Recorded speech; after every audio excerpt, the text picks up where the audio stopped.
All right, next up we have Rogue. I already talked in the first review about how powerful I think Voltron is, which is very, and it has some other support. So let's take a look at Coppertail Snoop. This is clearly overpowered because it is a squirrel, and I mean, just look at that. How are you going to beat that? But 3-cost, 4/3 magnetic. Whenever this attacks, get a coin. This is interesting because the fact that it is magnetic means that you have a much higher likelihood that you can actually connect with the card draw, because a 3-cost 4/3 is very likely to get killed, right? Pretty readily. Lots of things can kill it down curve, whether it's minions on board, spells, weapons, whatever. But the fact that it is magnetic does mean that like say you drop a 1-cost minion or a 2-cost minion and magnetic this on there, then you will get your coin most likely. And then you will also, just have a larger body that is much more difficult to kill, and then makes it much more likely that you will actually get your second coin. So there's, some pretty significant mech support specifically in Rogue here, in addition to, obviously, as I mentioned, Voltron being very powerful. So this guy, there's also the stealth one that we saw in the previous set. That is, you can obviously coin that out and then play this on there on turn 3. And have your opponent not really have any great ability to kill it. So certainly some reasonable options for mechs within Rogue, and then obviously the sort of entire rest of the suite of mechs that exist in Standard. Speaking of mechs, from the scrap heap, get 3 1/1 magnetic spark bots with random bonus effects. So once again, this is the sort of small little mechs that you can magnetize to. But the spark bots are all 1/1s with a variety of abilities. Basically, every major mechanic that you can get in Standard on a minion. This card seems very powerful. It's 2-cost, and then you just get 3 1/1s. And the fact that they are all magnetic means that you can play a bunch of individual bodies, right, and then magnetize on those with something like the squirrel, or magnetize them on each other. So yeah, it just feels like a pretty strong card for a mech rogue, to give you a lot of versatility, as well as obviously just a lot of resources to work with. So the spark bots seem quite good to me, and this giving you 3 for a single card, being able to get like Wind Fury and magnetize that to a stealth thing and then just smush your opponent seems incredibly strong. So I think this card and the overall shell of Mech Rogue looks like it has a lot of potential. And you have Gear Shift. 1-cost spell. Shuffle the 2 leftmost cards in your hand into your deck. Draw 3 cards. So this is interesting because, if you're digging for specific stuff, this can be very powerful to, churn your deck through the specific things that toward the specific things you're looking for. And, the fact that it's not like shuffle 2 random cards, it's specifically 2 leftmost. You can set things up such that, okay, well, I want to make sure I play these, then I gear shift. It only costs 1, right? This feels like it's quite powerful. It's also important to note, shuffle the 2 leftmost cards. If there are not leftmost cards in your hand, this is just 1-cost, draw 3 cards, right? If your hand is empty, this is 1-cost, draw 3 cards, because there's nothing there, right? So, I feel like this, if you're playing just a hyper aggro rogue deck, can be very powerful, in addition to like a deck that's like trying to specifically churn through and find specific cards. If you just like absolutely spew your hand out, this feels like it absolutely has the ability to reload you in a very, very powerful way.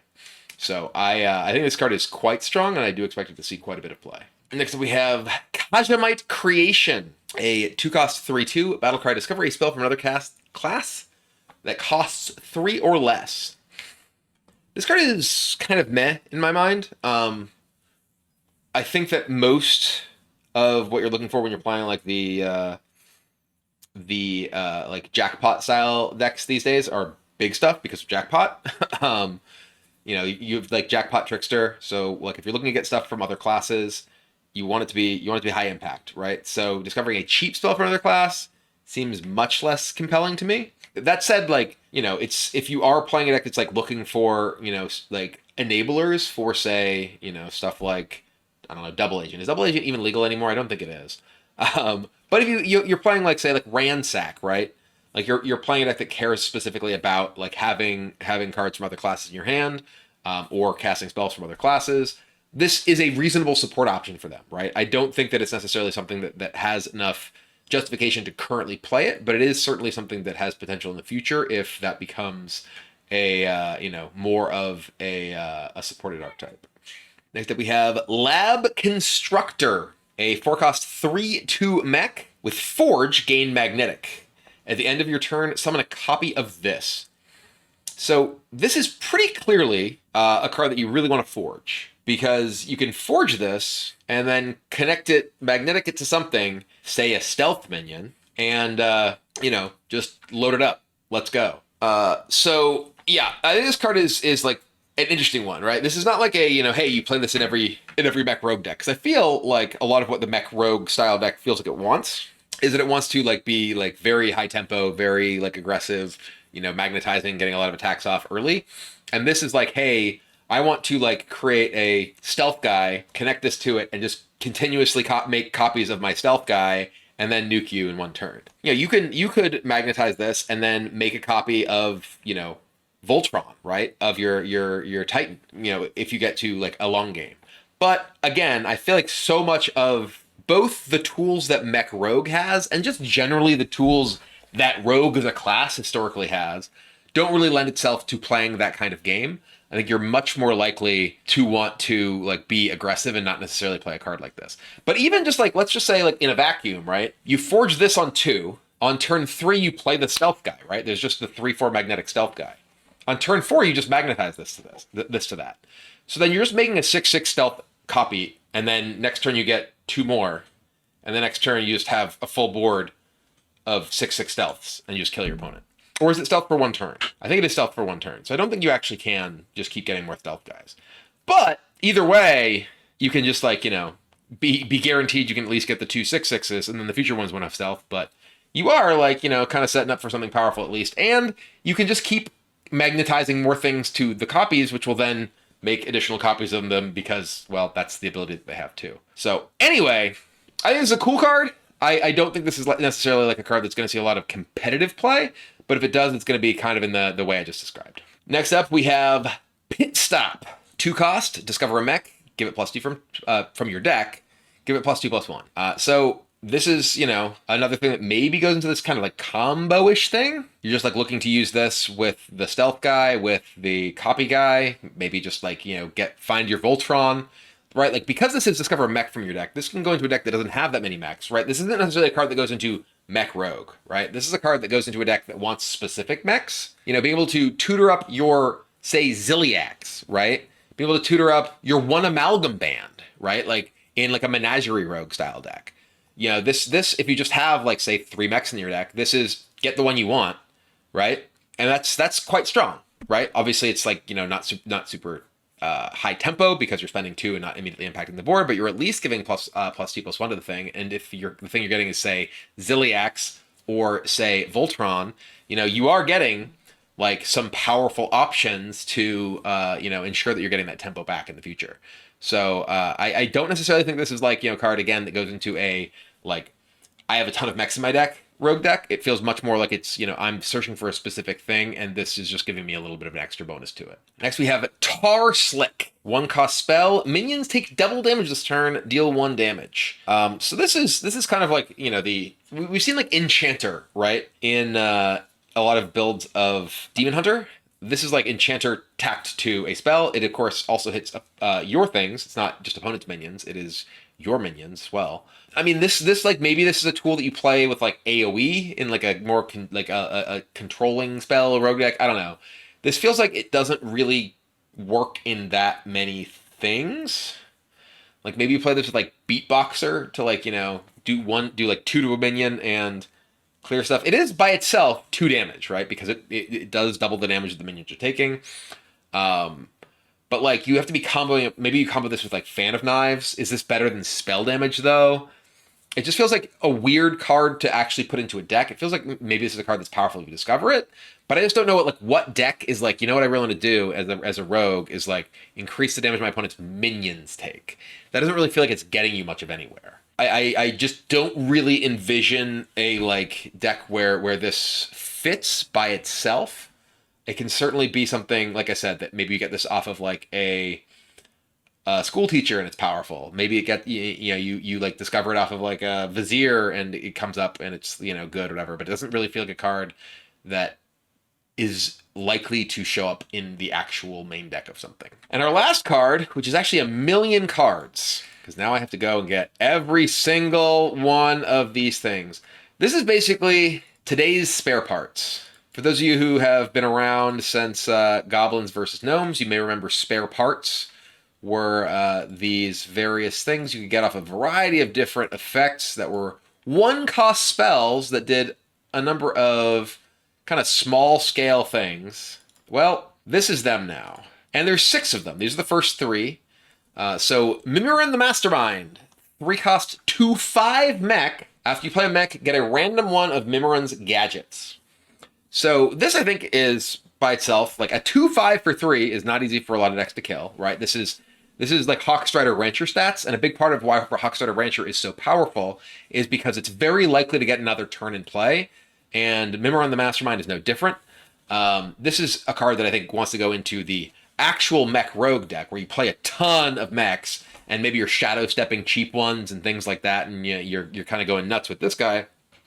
But the actual Mimiron's gadgets are pretty strong, right? Mimiron's Blades deal 3 damage for 1. Mimiron's Cloak Field, give a friendly minion +3 attack, it gets stealthy your next turn. Mimiron's Coolant, the next card you play this turn costs 2 less for 0. It's basically a preparation. And then there's more. Mimiron's Horn, give a minion Taunt and Divine Shield. Rusty Horn, eat your heart out. For those who don't know, that was 1 cost to give a minion Taunt. Mimiron's Rewinder, return a minion to its owner's hand. And then, last but not least, Mimiron's Switch. Choose 2 minions, they swap stats. So all of these gadgets are actually very good. As opposed to being like half a card, like the spare parts were. These are better than many cards of their cost, right? Like 1 cost, deal 3 damage. That's better than a normal Hearthstone card. Like give a minion Taunt Divide Shield for 1. That's better than a normal Hearthstone card. The 0 cost preparation for anything, your next card, not even your next spell, better than a normal Hearthstone card. So these are very strong, right? So be able to, Mimiron the Mastermind and potentially protect him because the thing you get is stealth that you can give him. There's just all sorts of very powerful things. So I feel like this is kind of a cornerstone card if you are playing a Mech Rogue deck, right? You want to play a bunch of cheap mechs with this guy and then just get a bunch of gadgets and just kind of fiddle with them and do whatever you want. And yeah, you play like turn 2, you play the scrap guys. You go get a bunch of your magnetic scrap bots, and then you just like, okay, I'll play Mimiron, and then I'll play scrap bot because you didn't kill it, and now like I get 3 of my gadgets because I played a bunch of 1-cost scrap bots, and then maybe I shadow step, maybe I stealth him. There's just a lot of ways to take advantage of it. So I feel like this card is very, very, very powerful, and I think that if you are going to play a Mech Rogue deck, this is a very central feature of that. Yeah, imagine like you have the replicator guy and you replicate this, right? you start getting like multiple gadgets for everything you play, and then you can stealth them both and go crazy and keep making more of them, and yeah, blah blah blah blah blah, it goes nuts. So yeah, Mimiron the Mastermind, very very cool. Certainly, I think the reason in my mind to actually play a Mech Rogue deck. I think a lot of the other, mech cards are things that can independently be powerful, and perhaps in the case of, the discover mech from your deck, give it +2/+1, probably actually more powerful in a lot of cases outside of a deck full of mechs because of the sort of way it narrows your discover options. But yeah, I think this is a very powerful card. I expect it to see a lot of play, at least in the experimental phase, and I will certainly be experimenting with it. Okay, next up we have Priest, who already have Amanthul, which seems like they don't need more cards, but they get them anyway. First up we have Astral Automaton. This is, as someone said, the larger and larger man Priest edition. It's a 1/1 mech, has +1/+1 for each other Astral Automaton you've summoned this game. So this is very Pogo Hopper-esque. Pogo Hopper, obviously a bit stronger because, well, it gave you +2/+2, so you kept making more and more pogos, and you had a bunch of ways to shuffle even more versions of their deck, etc., etc., etc. But Priest has, a decent number of ways to get extra copies of things. You have, like, say, Powered Synchronize. You have, well, let's go to the next card here. Creation Protocol. 2-cost Holy Spell. Discover a copy of a minion in your deck. Forge, get another copy. So, this by itself, alongside the Astral Automaton, could make you multiple copies that can make these things much, much better. So, it is also worth noting, just getting back to Astral Automaton, this is not like Pogo Hopper. It is not just Battlecry gets +1/+1. This has +1/+1. So, if you play this, and you Powered Synchronize it, and you play another one, they each buff each other, right? It is not a Battlecry effect. So, while individually the power is lower for, the future ones, they each, get buffed by the additional ones, which is unlike Pogo Hopper. So that is a distinct and important difference between them. It is a mech like Pogo Hopper, but in priests, like, being able to keep them alive is a lot easier. Obviously, in Rogue, you're just sort of trying to bounce them and completely replay them. But again, with Astral Automaton, say you have, once again, your Creation Protocol, and you get 2 copies of the Automaton on turn 2, or I guess that would be on turn 3, and then you just start playing them out, and it's like, boom, bunch of 1-cost 3/3s, and then you, like, maybe get them back somehow. There's not, like, Raised Dead or anything like that, but if you did have Raised Dead effects, you would have the option to get more of them. But yeah, so it's basically every single automaton you play, will be the same size at any given time, because they each buff one another. So again, unlike Pogo Hopper, it's not like the future ones are just getting better. They're all getting better as you play them. So anything that gives you additional copies, again, Synchronize, Creation Protocol, any Resurrect effects, they will all, the Resurrect effect won't buff the future ones if they resurrect them directly in the play. They will be buffed by the ones you have played, though, because it is an ongoing effect rather than a battle cry. So I feel like there's not necessarily quite enough to really, make a deck just full of this, that this is like your primary plan. If, in order to, like, actually be a competitive deck, it could be, funny to try and pull off, right? But I feel like there's probably not quite enough tools to, make a deck that's looking to, like, play, 8, 9, 10 of these in a game. But yeah, it could be fun to try, so I'm sure I probably will. Next up we have False Disciple. 2-cost 2/2 with Battlecry. Discover a legendary priest minion from the past. This is, like, exactly the kind of card I like. First of all, very frequently a lot of priest decks really are looking for things to do in the early turns of the game that, like, actually allow them to play the board. Their hero card doesn't do anything.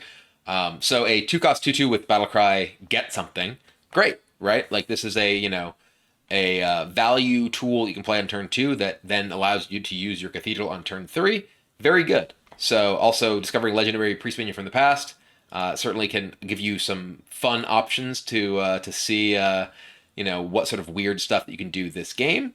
And works just very well in general with things that care about things that did not start in your deck, which, let's just take a look at this one. Raiden, or Raden, 6-cost 5/5, Death Rattle. Crucially, Death Rattle, not a battle cry. Summon each other minion you've played this game that didn't start in your deck. So, I love this card. This is like, the exact sort of thing that I live for. Which is, this, like, allows you to, A, do a bunch of crazy stuff that didn't start in your deck, which is, like, one of the things I absolutely live for in Hearthstone is, like, trying to, create all these wacky situations. B, it's a big payoff for it, right?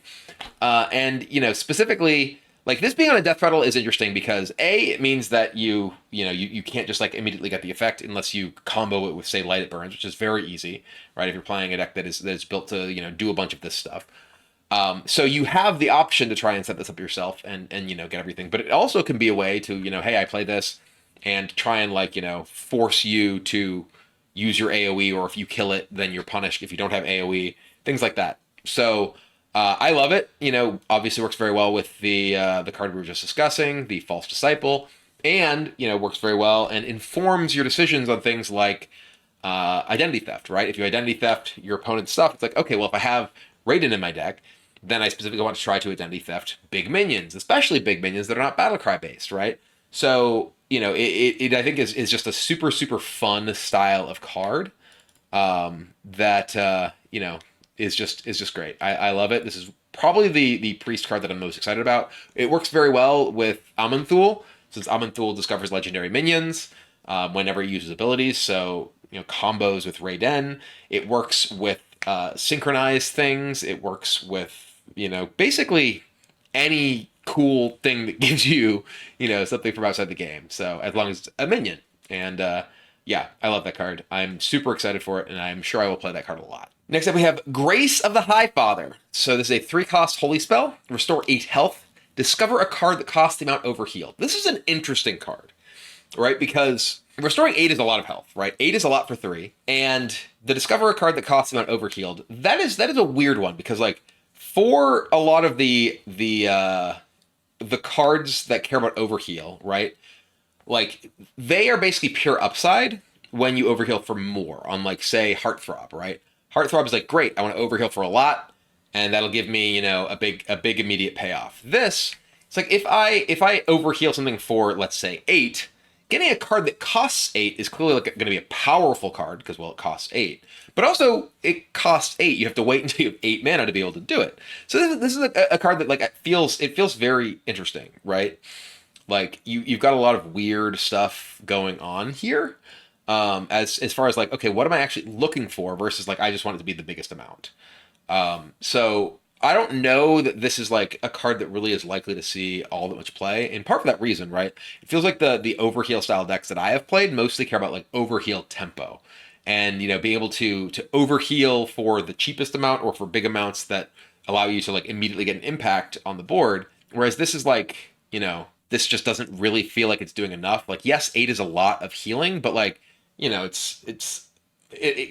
like it isn't pure upside that you're going past it, right? Because you're paying more for the thing that you're getting off of this. If it was like discover and play, that would obviously be like nutty, right? But again, then you could just play it in turn 3 and get an 8-cost thing, and that would never work. Or discover something and make it cost less or something. I don't know exactly how you want to do it, but I don't know that there's even a card that wants to go into like overheal decks, is kind of what I'm saying, because it doesn't really fit the criteria that makes those decks powerful, which is tempo. Next up, we have Serenity. 4-cost holy spell. Give all enemy minions -2 attack, destroy any with 0 attack. So there's 2 things going on. One, give all enemies -2 attack is just like a powerful effect, because this isn't this turn. It is give all enemy minions -2 attack, period. Right? Like when I first saw this, I was like, oh, this is only good against things with like 2 power. No. This is good against any like small-ish things. Like opponent's board is full of a bunch of 3-power things. Great. Now they have a bunch of 1-power things. If it's full of a bunch of 2-power things, you get to kill them, and then they can't use them for their grave strength or whatever the next turn. So this just feels like quite powerful to me. As far as like, like removal for small minions, like you're not really going to get better than this. Holy Nova feels like it's like, it's probably outclassed by this. Obviously, Holy Nova costing 3 is going to be weaker than this costing 4. But, being able to, like, kill your opponent's, say, Hawkstrider Rancher, right? That's hugely powerful. It's really, really important against, any sort of aggressive minion-based decks. And, the things that you're not killing, great. They're just sitting there massively weakened. So this feels like a very, very powerful card to me, and I expect it to see a lot of play. Next up, we have Shapeless Constellation. 8-cost 8/8 with Battlecry. Transform into an 8/8 copy of a random minion in your hand. So this is a weird one. Obviously, if you're playing this in a deck, it's because you're looking for like big versions of things that normally wouldn't be big, or things that you want more copies of. This is very powerful if you can get like multiple instances of, say, Raiden, right?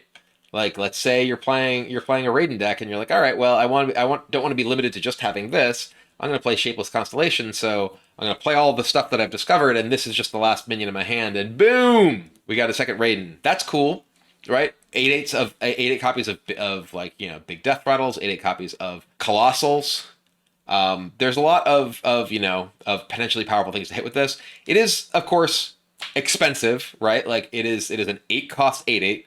And unless it's doing something right away that's really powerful, that's going to be problematic because you're just going to get hit, attacked, and killed. Definitely an interesting card. Very much of a like deck building puzzle, and I'm curious to experiment with it. Next up, we have Student of the Stars, a 3-cost 4/3 with Death Rattle. Shuffle a copy of this into your deck with permanent +3/+3. This is a very cool card. This is like, hey, I am just eventually going to grind you out with these Death Rattle guys. Your opponent can never kill all your stuff, which, isn't really how most games go these days anyway. It's mostly like people building up to really powerful things and killing you rather than, just kind of grinding you out of stuff. But, for instance, this is giving you things that didn't start in your deck, right? Student of the Stars plus Raiden is like, okay, I will just play Student of the Stars. It'll die. I'll draw another Student of the Stars. It'll die. I'll draw another Student of the Stars. I'll play Raiden. It brings back all the Student of the Stars that I played with the Raiden and gets me more and more of them in my deck. So if that's good, I don't know. But it is, inherently synergistic with that. And, does give you like a way to kind of ultimately sort of grind your opponent out. Maybe you play like Jailer Priest, right? You're like, okay, well, even if you can clear my board, I have Student of the Stars that's going to keep going back into my deck and giving me these unkillable things that, are going to eventually grind you out. But I don't know if it's actually good, right? It's like inefficient in its first cast. A 3-cost 4/3 dies to a lot of things down the curve. It's just, it's not that great power-wise.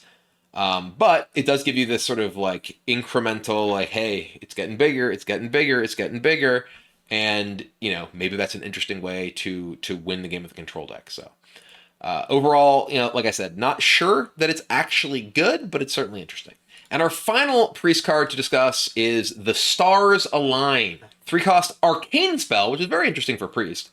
Transform minions in your hand into ones that cost 3 more. They keep their original cost. Once again, I love it. This is exactly the kind of nonsense that I really appreciate. You can just have a deck that's full of like just Stars Align, and there's a bunch of like dopey cards, right? And it's just like, all right, boom, let's go, Stars Align. And you just start playing stuff up the curve, and you know what? As long as your Raiden isn't in your hand, you're good, because then you play your Raiden later, and it brings all those back. But yeah, I think this is a sweet card. It's not quite Evolve Priest, right? Evolve Priest, obviously, if they were in play, but it's giving you the ability to kind of do a bunch of nonsense with this, and I like it. I don't think you're going to see this with you could theoretically, right, play this with a bunch of 0-cost things. You're just like, okay, I'll Stars Align on 3 and play like 5 0-drops that that are all actually 3-drops. Haha! Not very good, right? But maybe you play this and there's specific like costs that you target. Like maybe you play this with a bunch of 4-drops because you want to hit a Tess, right? a lot of 7-drops are pretty bad, so maybe that's not the best option. But if you literally just played this and all 4-drops in your deck and just tried to get 4-drops from other classes and then play Tess, boom, got him. It is worth noting this is a 3-cost card, so you could just get this with a School Teacher. So you could play a deck built around Stars Align that has School Teachers to get extra Stars Align just in case you don't draw them too. But regardless, most of these things I'm suggesting are pretty goofy, but this does feel like a pretty goofy card. That means it's exactly the sort of thing that I'm going to play. So let's align some stars. All right, next up we have Shaman, starting with Champion of Storms. 4-cost 3/5. After you cast a nature spell, summon a 4/2 elemental.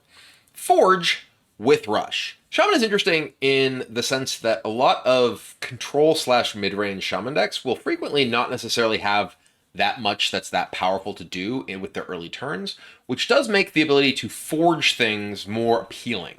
Like the Shaman hero power, obviously giving you a totem, it's decent, right? But it's not amazing in a deck that doesn't really have ways to take advantage of it.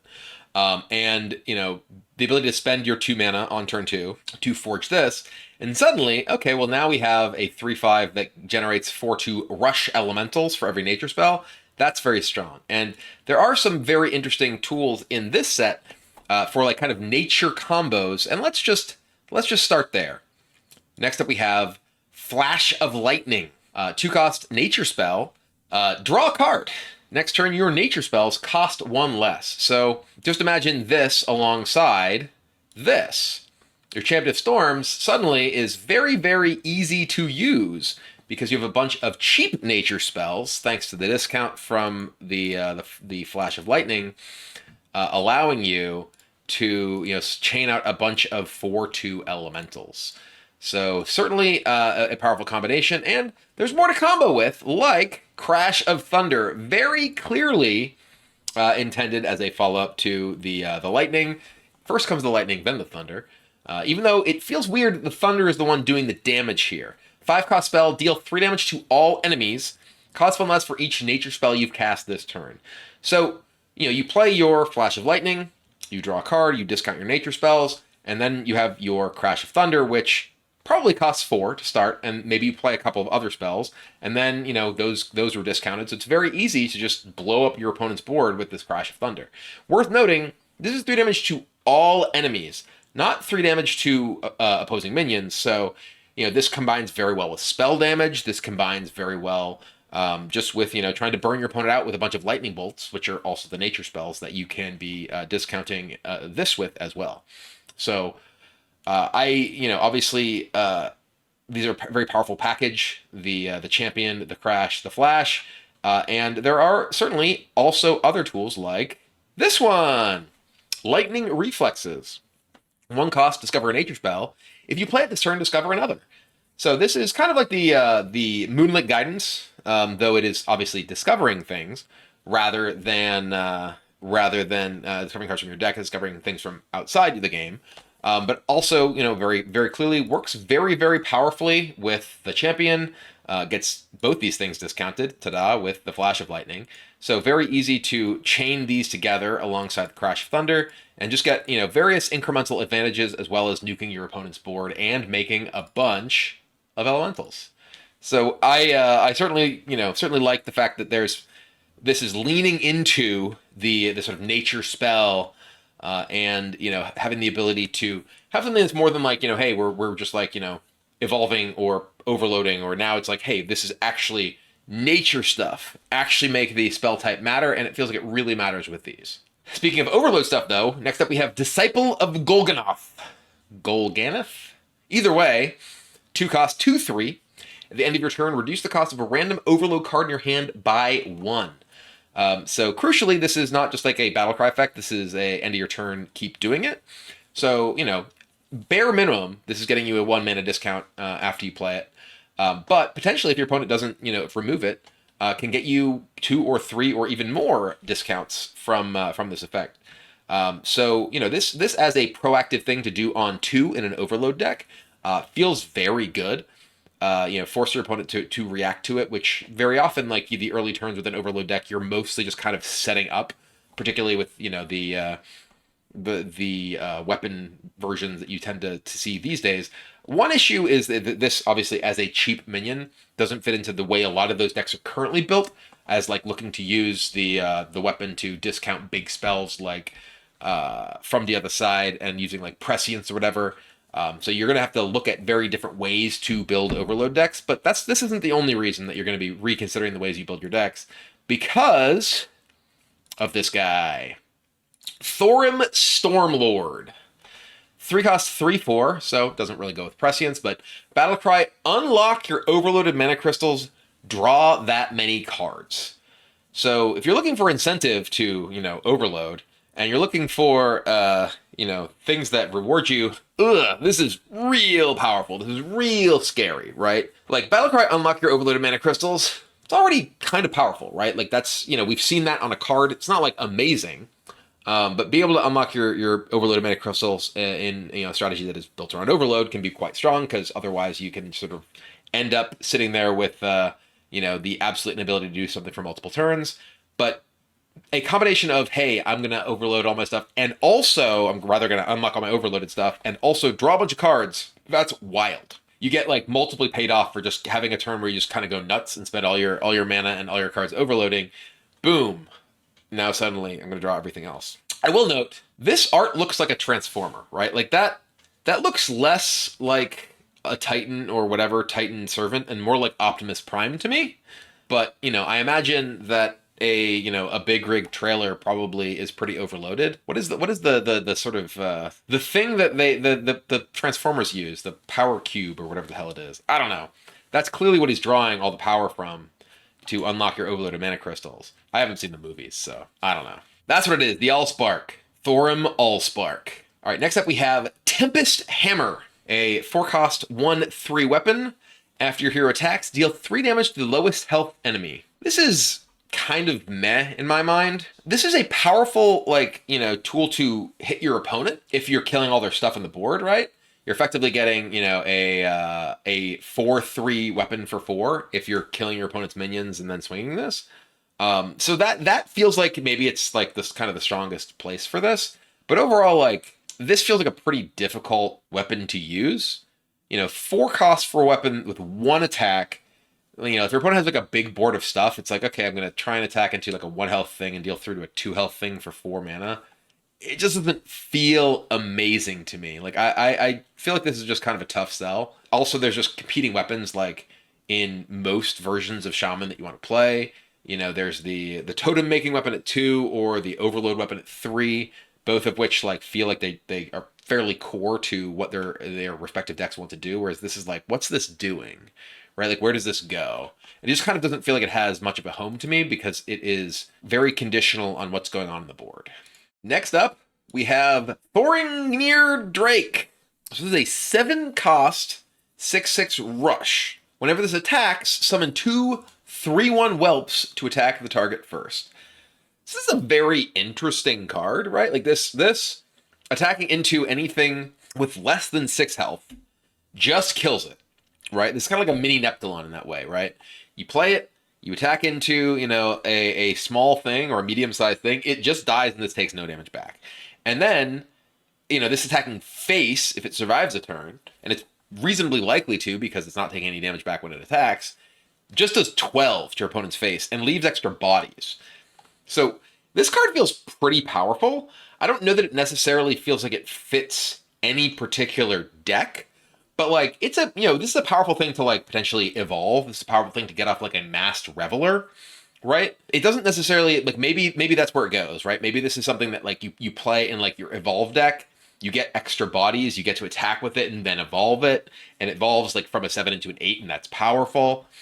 But yeah, I think this card feels very good. But it's also like, it's not like the sort of thing that's central to a particular type of deck strategy. This is just a very high quality minion, right? Maybe this is just like a finisher for a like controlling deck, like a mid-range tool for like an evolved deck, a big Shaman style deck. It just feels really good to me. So I am very impressed by this, and as a bonus, it's a dragon, and that's awesome. And lastly, we have Turn the Tides. 3 cost nature spell. Give your hero +3 attack. Summon a 3/3 elemental with rush. Overload 1. So this is like just kind of doing a lot, right? It's a nature spell, so maybe it goes into those nature spell decks. It is an overload card. Maybe it goes to an overload deck. It gives your hero attack bonus. Maybe it goes into a deck with like Horn of the Windlord. It's just like good early game tempo. Costs 3. You can kill 2 things with it.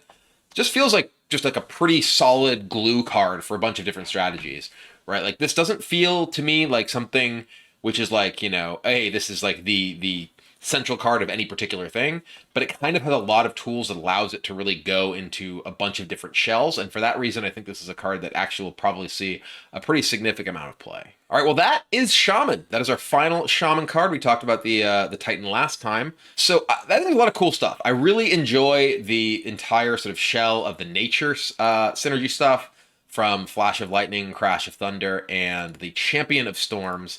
As well as the Overload stuff. I do think that one of the major standout cards here is pretty clearly Thorim. This is a card that like really incentivizes you to build an Overload deck in a different way. Because a lot of the Overload decks that exist right now are basically like combo decks that are looking to use like the Overload weapon to play like a big spell, whether it's From the Other Side or Criminal Lineup or whatever. Whereas this is like, hey, just play your stuff, right? Just like play your zapper and lightning bolt them, and then play this, and now like you're unlocking all of that, you're drawing a bunch more cards, and just keep going with it. So this I think is one of the cards that really is likely to spawn an entirely new deck. Obviously, I think the nature stuff is too, but this I think is a card that is likely to make people really reevaluate a lot of the cards that are already in standard, and maybe give new life to some stuff that has largely been overlooked. So excited for it. See you in the mountains.